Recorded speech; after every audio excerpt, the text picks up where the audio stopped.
ಇವತ್ತು ಪಾರ್ಲಿಮೆಂಟ್ನಲ್ಲಿ ದೇಶದ ಚರಿತ್ರೆಯಲ್ಲಿ ಪ್ರಧಾನಮಂತ್ರಿಗಳು ರಾಷ್ಟ್ರಪತಿಯವರ ವಂದನಾ ನಿರ್ಣಯದ ಭಾಷಣದ ಮೇಲೆ ಸದನದಲ್ಲಿ ಚರ್ಚೆ ಆದ ಮೇಲೆ ಅದನ್ನು ಸದನದಲ್ಲಿ ಎಲ್ಲ ಸದಸ್ಯರು ಚರ್ಚೆ ಮಾಡಿದ ಮೇಲೆ ಪ್ರಧಾನಮಂತ್ರಿಗಳು ಬಂದು ಆ ಚರ್ಚೆಯ ಮೇಲೆ ಉತ್ತರ ಕೊಡುವಂಥದ್ದು ಈ ದೇಶದ ಸಂಪ್ರದಾಯ.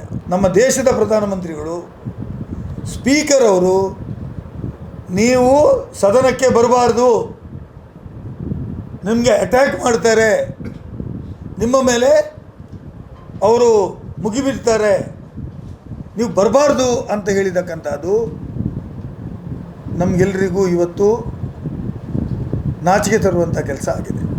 ಪಾರ್ಲಿಮೆಂಟ್ ನಡೀತಾ ಇದೆ. ಇವತ್ತು ಪಾರ್ಲಿಮೆಂಟ್ನಲ್ಲಿ ದೇಶದ ಚರಿತ್ರೆಯಲ್ಲಿ ಬರುವ ಪ್ರಧಾನಮಂತ್ರಿಗಳು ರಾಷ್ಟ್ರಪತಿಯವರ ವಂದನಾ ನಿರ್ಣಯದ ಭಾಷಣದ ಮೇಲೆ ಸದನದಲ್ಲಿ ಚರ್ಚೆ ಆದ ಮೇಲೆ ಅದನ್ನು ಸದನದಲ್ಲಿ ಎಲ್ಲ ಸದಸ್ಯರು ಚರ್ಚೆ ಮಾಡಿದ ಮೇಲೆ ಪ್ರಧಾನಮಂತ್ರಿಗಳು ಬಂದು ಆ ಚರ್ಚೆಯ ಮೇಲೆ ಉತ್ತರ ಕೊಡುವಂಥದ್ದು ಈ ದೇಶದ ಸಂಪ್ರದಾಯ. That is one of the important ಡೆಮೋಕ್ರಸಿಯಲ್ಲಿ ಒಂದು ಒಳ್ಳೆಯ ಸಂಪ್ರದಾಯ. ಈ ಸಂಪ್ರದಾಯಕ್ಕೆ ನಮ್ಮ ದೇಶದ ಪ್ರಧಾನಮಂತ್ರಿಗಳು ಸ್ಪೀಕರ್ ಅವರು ನೀವು ಸದನಕ್ಕೆ ಬರಬಾರ್ದು, ನಿಮಗೆ ಅಟ್ಯಾಕ್ ಮಾಡ್ತಾರೆ, ನಿಮ್ಮ ಮೇಲೆ ಅವರು ಮುಗಿಬಿಡ್ತಾರೆ, ನೀವು ಬರಬಾರ್ದು ಅಂತ ಹೇಳಿದಕ್ಕಂಥದ್ದು ನಮಗೆಲ್ಲರಿಗೂ ಇವತ್ತು ನಾಚಿಕೆ ತರುವಂಥ ಕೆಲಸ ಆಗಿದೆ. ಒಬ್ಬ ದೇಶದ ಪ್ರಧಾನಮಂತ್ರಿಗೆ is head of the parliament, leader of the parliament, ಅವರಿಗೆ ಸದನಕ್ಕೆ ಬರುವುದು ಬೇಡ ಅಂತ ಸ್ಪೀಕರ್ ಅವರ ಸಲಹೆ ಮೇರೆಗೆ ಅವರು ಬರುವುದಿಲ್ಲ ಮತ್ತು ಸದನದಲ್ಲಿ ರಾಷ್ಟ್ರಪತಿಯ ಭಾಷಣದ ವಂದನಾ ನಿರ್ಣಯದಲ್ಲಿ ಸದಸ್ಯರು ಚರ್ಚೆ ಮಾಡಿದ ವಿಚಾರವನ್ನು ಎತ್ತಿಕೊಂಡು ಏನೆಲ್ಲ ನಾನು ಮಾಡ್ತೇನೆ ಮುಂದಕ್ಕೆ ಅಂತ ಹೇಳುವುದಿಲ್ಲ ಅಂತ ಆದರೆ ಡೆಮೋಕ್ರಸಿ ಮೇಲೆ ಇನ್ನೂ ನಂಬಿಕೆ ಇಡುವವರು ಯಾರು? ಪ್ರಜಾಪ್ರಭುತ್ವದ ಹೈಯೆಸ್ಟ್ ಫಾರಮ್ ಆಗಿರ್ತಕ್ಕಂಥ ಪಾರ್ಲಿಮೆಂಟ್ನಲ್ಲಿ ಈ ರೀತಿ ನಡೀತದೆ ಅಂತ ಆದರೆ ಇದು ಪ್ರಜಾಪ್ರಭುತ್ವಕ್ಕೆ ಎಲ್ಲೇ ಒಂದು ಕಡೆ ಧಕ್ಕೆ ಕೊಡುವಂಥ ಕ್ರಮ ಆಗಿದೆ ಅಂತ ನಾನು ಹೇಳಲಿಕ್ಕೆ ಬಯಸ್ತಾ ಇದ್ದೇನೆ.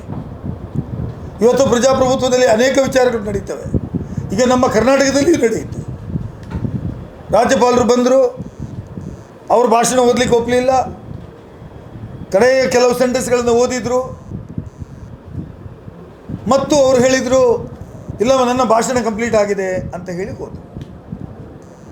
ಟೆಕ್ನಿಕಲಿ ಮೇ ಬಿ ಅವರ ಭಾಷಣ ಆಗಿರ್ಬೋದು. ಬಟ್ ಇವತ್ತು ಪ್ರಜಾಪ್ರಭುತ್ವದಲ್ಲಿ ಎಲ್ಲಿಯೋ ಒಂದು ಕಡೆ ಈ ವರ್ಷದಲ್ಲಿ 2026ರಲ್ಲಿ ಏನು ಇವತ್ತು ನಡೀತಾ ಇದೆ ಇದು ಡೆಮೋಕ್ರಸಿ ಪ್ರಜಾಪ್ರಭುತ್ವದ ಒಂದು ಕಡೆ ಎಲ್ಲಿಯೋ ಒಂದು ಕಡೆ ಅದರ ವೀಕ್ನೆಸ್ ಆಗ್ತಾ ಇದೆ, ವೀಕ್ ಮಾಡಲಿಕ್ಕೆ ನೋಡ್ತಾ ಇದ್ದಾರೆ ಅಂತ ನಾನು ಹೇಳಲಿಕ್ಕೆ ಬಯಸ್ತಾ ಇದ್ದೇನೆ. ದೇಶದ ಪಾರ್ಲಿಮೆಂಟ್ನಲ್ಲಿ ರಾಷ್ಟ್ರಪತಿಗಳು ದಿ ಕ್ಯಾಬಿನೆಟ್ ಏನು ಭಾಷಣವನ್ನು ಸಿದ್ಧತೆ ಮಾಡಿಕೊಡ್ತದೋ ಅದನ್ನು ಓದ್ತಾರೆ. ಕರ್ನಾಟಕದಲ್ಲಿ ಕ್ಯಾಬಿನೆಟ್ ಅವರು ಏನು ಭಾಷಣವನ್ನು ತಯಾರು ಮಾಡಿಕೊಡ್ತದೋ ಕರ್ನಾಟಕದ್ದು ಅದು ಓದಬೇಕಾಗಿದ್ದು ಆರ್ಟಿಕಲ್ 176 ಸಬ್ ಕ್ಲಾಸ್ 1 ಪ್ರಕಾರ. ಆರ್ಟಿಕಲ್ 176 ಸಬ್ ಕ್ಲಾಸ್ 1 ಪ್ರಕಾರ governor shell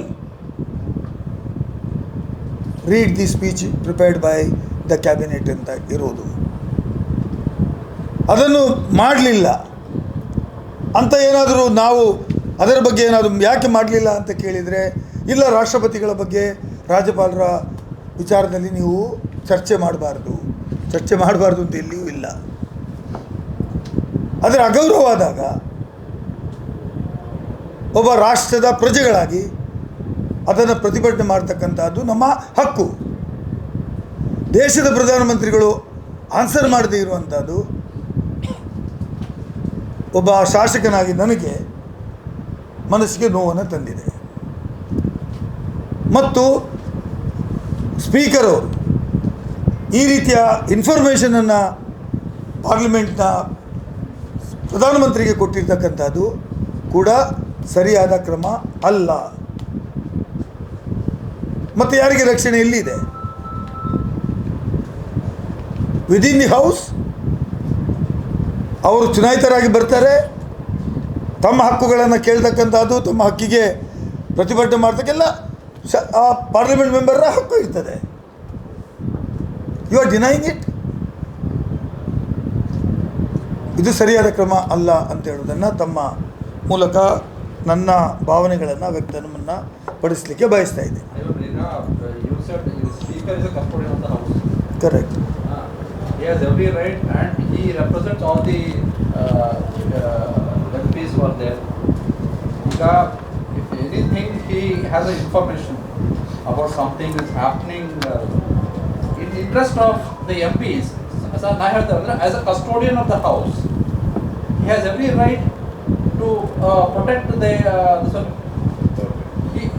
Prime Minister is also an MP. Correct. How do you say it democratic? Because he is a custodian of the house. Yes. He has every right to protect the interest and safety of those who are there in the house. Raghu, yes, I got it. Raghu, ನೀವೇನು ಹೇಳ್ತೀರಿ? ಅವರು custodian of the house. What is the duty of the custodian of the house? Keep the house in order.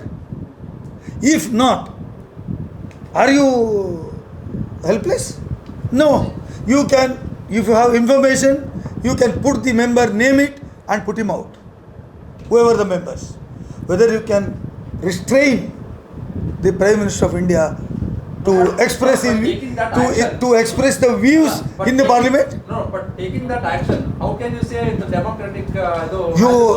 No, that is the important part of the democracy. ನೀವು ರಾಷ್ಟ್ರಪತಿಯವ್ರನ್ನ ಕರೆದು ಭಾಷಣ ಮಾಡಿದ ಮೇಲೆ ರಾಷ್ಟ್ರಪತಿಯವರು ಹೇಳಿದ ವಿಚಾರಗಳ ಬಗ್ಗೆ ಚರ್ಚೆ ಮಾಡಬೇಕಾಗಿದ್ದು ಸದಸ್ಯರ ಜವಾಬ್ದಾರಿ. ಅವರು ಹೇಳಿದಂಥ ಪ್ರಶ್ನೆಗಳಿಗೆ, ಅವರು ಎತ್ತಿದಂಥ ವಿಚಾರಗಳಿಗೆ ರಿಪ್ಲೈ ಮಾಡಬೇಕಾಗಿದ್ದು it is the duty of the member of the prime minister of India. ನಿಮಗೆ ಫ್ಲೋರ್ ಆಫ್ ದ ಹೌಸಲ್ಲಿ ಅವರು ರಿಪ್ಲೈ ಕೊಡಲಿಕ್ಕೆ ನಿಮಗೆ ನೀವು ಬರಬೇಡಿ, ನಿಮ್ಮ ಮೇಲೆ ಅಟ್ಯಾಕ್ ಆಗ್ತದೆ ಅಂತ ಹೇಳುವುದಾ ಅಂತ ಆದರೆ, ಸೊ ಕಾಮನ್ ಮ್ಯಾನ್ಗೆ ರಕ್ಷಣೆ ಎಲ್ಲಿದೆ? Is it not the first time? This is not the first time. That is Manmohan Singh ಅವರು ಮಾಡಿದ್ರು. No. He has at least presented the notes, but it is here nothing. Powerful ನೀವು ವಿಶ್ವಗುರು ಆಗಬೇಕಾದವರು ನಮ್ಮ ಪಾರ್ಲಿಮೆಂಟ್ನಲ್ಲಿ ನಮಗೆ ಮಾತಾಡಲಿಕ್ಕೆ ಹೆದರಿಕೆ ಉಂಟು ಅಂತ. ಈಗ ಏನೇ ಆದರೂ ಕೂಡ ವಿಶ್ವಗುರು ಆದವರು ಆಗಬೇಕಾದವರು ಈ ರೀತಿ ಮಾಡ್ಲಿಕ್ಕೆ ಬರ್ತದ? ನಮ್ಮ ಪಾರ್ಲಿಮೆಂಟಲ್ಲೇ ನನಗೆ ಮಾತಾಡಲಿಕ್ಕೆ ಆಗೋದಿಲ್ಲ ಅಂತ ಹೇಳ್ಬಹುದಾ?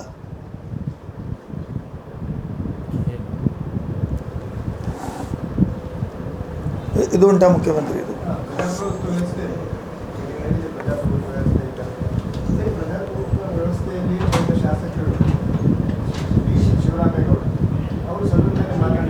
ಶಿವಲಿಂಗೇಗೌಡ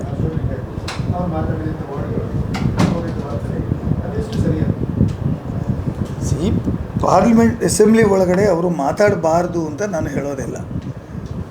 ಏನು ಮಾತಾಡಿದ್ರು, the custodian of the house, the speaker has a right to punish him, suspend him or take action against him. ಈಗ ನಮ್ಮ ಸದನದಲ್ಲಿ ಬಿ ಕೆ ಹರಿಪ್ರಸಾದ್ ಅವರು ಮಾತಾಡಿದಂಥ ವಿಚಾರದ ಬಗ್ಗೆ ದೇಶದ್ರೋಹಿ ಅಂತ ಯಾರಿಗೆ ದೇಶದ ಪ್ರೈಮ್ ಮಿನಿಸ್ಟರ್ಗೆ ಹೇಳಿದರು ಅಂದ ಮಾತಿಗೆ ನೆಕ್ಸ್ಟ್ ಡೇ ಮಾರ್ನಿಂಗ್ ಬಂದು ಅವ್ರು ಹೇಳಿಬಿಟ್ರು. ಸಿ ಟಿ ರವಿ ಅವರು ಏನು ಹೇಳಿದರು? ಇದು ಭಾರತದ ನಾಲಿಗೆಯಲ್ಲಿ ಪಾಕಿಸ್ತಾನದ ನಾಲಿಗೆ ಇರಬೇಕು ಅಂತ ಹೇಳಿದರು. ನಾವೇನು ಹೇಳಿದೆವು? Yes use the word which is not acceptable, ಅವರ ಸದನದಿಂದ ಹೊರಗೆ ಹಾಕಿ ಅಂತ ಕೇಳಲಿಲ್ಲ. ಒಂದು ದಿವಸ ಹೋಯಿತು. ಮತ್ತು ಕೊನೆಗೂ ಅವ್ರನ್ನ ಚೇರ್ಮನ್ ಅವರು ಈ ಸದನದ ಅವಧಿ ಮುಗಿಯುವವರೆಗೆ, ಅಂದರೆ ಸೇಮ್ ಡೇ ಇತ್ತು, ಅವರನ್ನ ಸದನದಿಂದ ಹೊರಗೆ ಹಾಕಿ ಅಂತ ಹೇಳಿದರು, ಆರ್ಡರ್ ಮಾಡಿದರು. ಮತ್ತು ಮಾರ್ಷಲ್ಗಳಿಗೆ ಇನ್ಸ್ಟ್ರಕ್ಟ್ ಮಾಡಿದರು, ಸಿ ಟಿ ರವಿ ಒಳಗೆ ಬಂದರೆ ಅವ್ರೊಳಗೆ ಬಿಡಬಾರ್ದು. There is a house rules. ನಾನು ಸಚೇತಕನಾಗಿ ಕೆಲಸ ಮಾಡಿದ್ದೇನೆ ವಿಧಾನ ಪರಿಷತ್ತಿನಲ್ಲಿ. I know what is the house rules.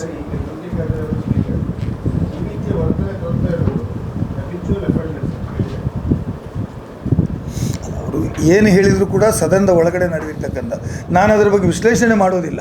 ಅದು then and there it has to be taken out. ಮತ್ತು ಅದು ಸದನದ ಏನು ರೆಕಾರ್ಡಿಂದ ತೆಗೆದುಹಾಕತಕ್ಕಂಥದ್ದು. It because to supreme is the speaker or chairman of the upper house, ಅದರಲ್ಲಿ ಕ್ರಮ ತಗೊಳ್ಬೇಕು. ನಾನು ಒಂದೇ ಒಂದು ಟೆಕ್ನಿಕಲ್ ಪಾಯಿಂಟ್ ನಿಮಗೆ ಹೇಳಿದೆ. ಒಬ್ಬ ದೇಶದ ಪ್ರಧಾನಮಂತ್ರಿ ಸ್ಪೀಕರ್ ಅದು ಅವರಿಗೆ ನಮಗೆ ಗೊತ್ತಿಲ್ಲದೆ ಇರ್ತಿದ್ರೆ ಏನು ಬೇಜಾರು ಇರಲಿಲ್ಲ.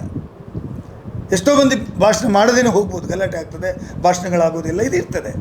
But you are not called in the house ಅಂತ ನಾನು ಹೇಳಿದ್ದೆ, ಬರಬೇಡಿ ಅಂತ ಸ್ಪೀಕರ್ ಹೇಳೋದಂತ ಆದರೆ ಓಂ ಬಿರ್ಲಾ ಅವರು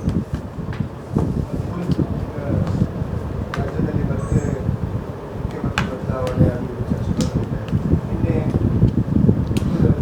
ಬಹಿರಂಗ ಸಭೆಯಲ್ಲಿ ಡಿ ಕೆ ಶಿವಕುಮಾರ್ ಮುಖ್ಯಮಂತ್ರಿಯಾಗಿ ಮತ್ತೆ ಈ ಕಾಂಗ್ರೆಸ್ ಉದ್ಘಾಟನೆಗೆ ಬರಬೇಕು ಬಹಿರಂಗವಾಗಿ ಅದರ ನಂತರ ಕೆಲವು ಮುಖಂಡರು ಕಾಂಗ್ರೆಸ್ ಮುಖಂಡರು ಕೂಡ ಅದನ್ನೇ ರಿಪೀಟ್ ಮಾಡಿದ್ದಾರೆ. ನಿಮ್ಮ ನಿನ್ನೆ ನೀವು ಕೇಳೋ ಇದೇ ಪ್ರಶ್ನೆಯನ್ನು ಡಿ ಕೆ ಶಿ ಅವರಿಗೆ ಕೇಳಿದ್ರಿ, ಆದರೆ ಅವ್ರ ಬದಿಯಲ್ಲೇ ನಾನು ನಿಂತುಕೊಂಡಿದ್ದೆ. ಸಂಜೆ ಆಗಿದೆ, ಅವರವರ ಅಭಿಪ್ರಾಯ ಅವರವರು ವ್ಯಕ್ತಪಡಿಸಿದ್ದಾರೆ. Ultimately high command is the final.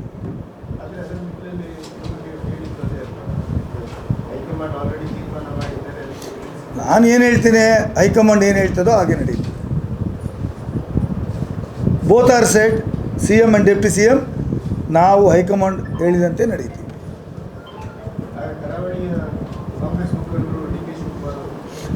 ನನಗೆ ಗೊತ್ತು, ಅವರವರ ಅಭಿಪ್ರಾಯ ಅವರವರು ವ್ಯಕ್ತಪಡಿಸಿದ್ದಾರೆ.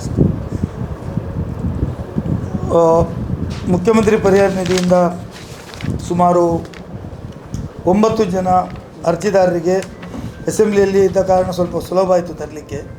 5,10,000 ರೂಪಾಯಿ ತಂದಿದ್ದೇನೆ ಒಂದು ವಾರದಲ್ಲಿ. ಇದು ನಾರಾಯಣ ಕುಲಶೇಖರ ಇವರಿಗೆ 1,17,000, ನಿಶ್ಚಲ್ ಮಂಗಳೂರು ಅವರಿಗೆ 1,10,000,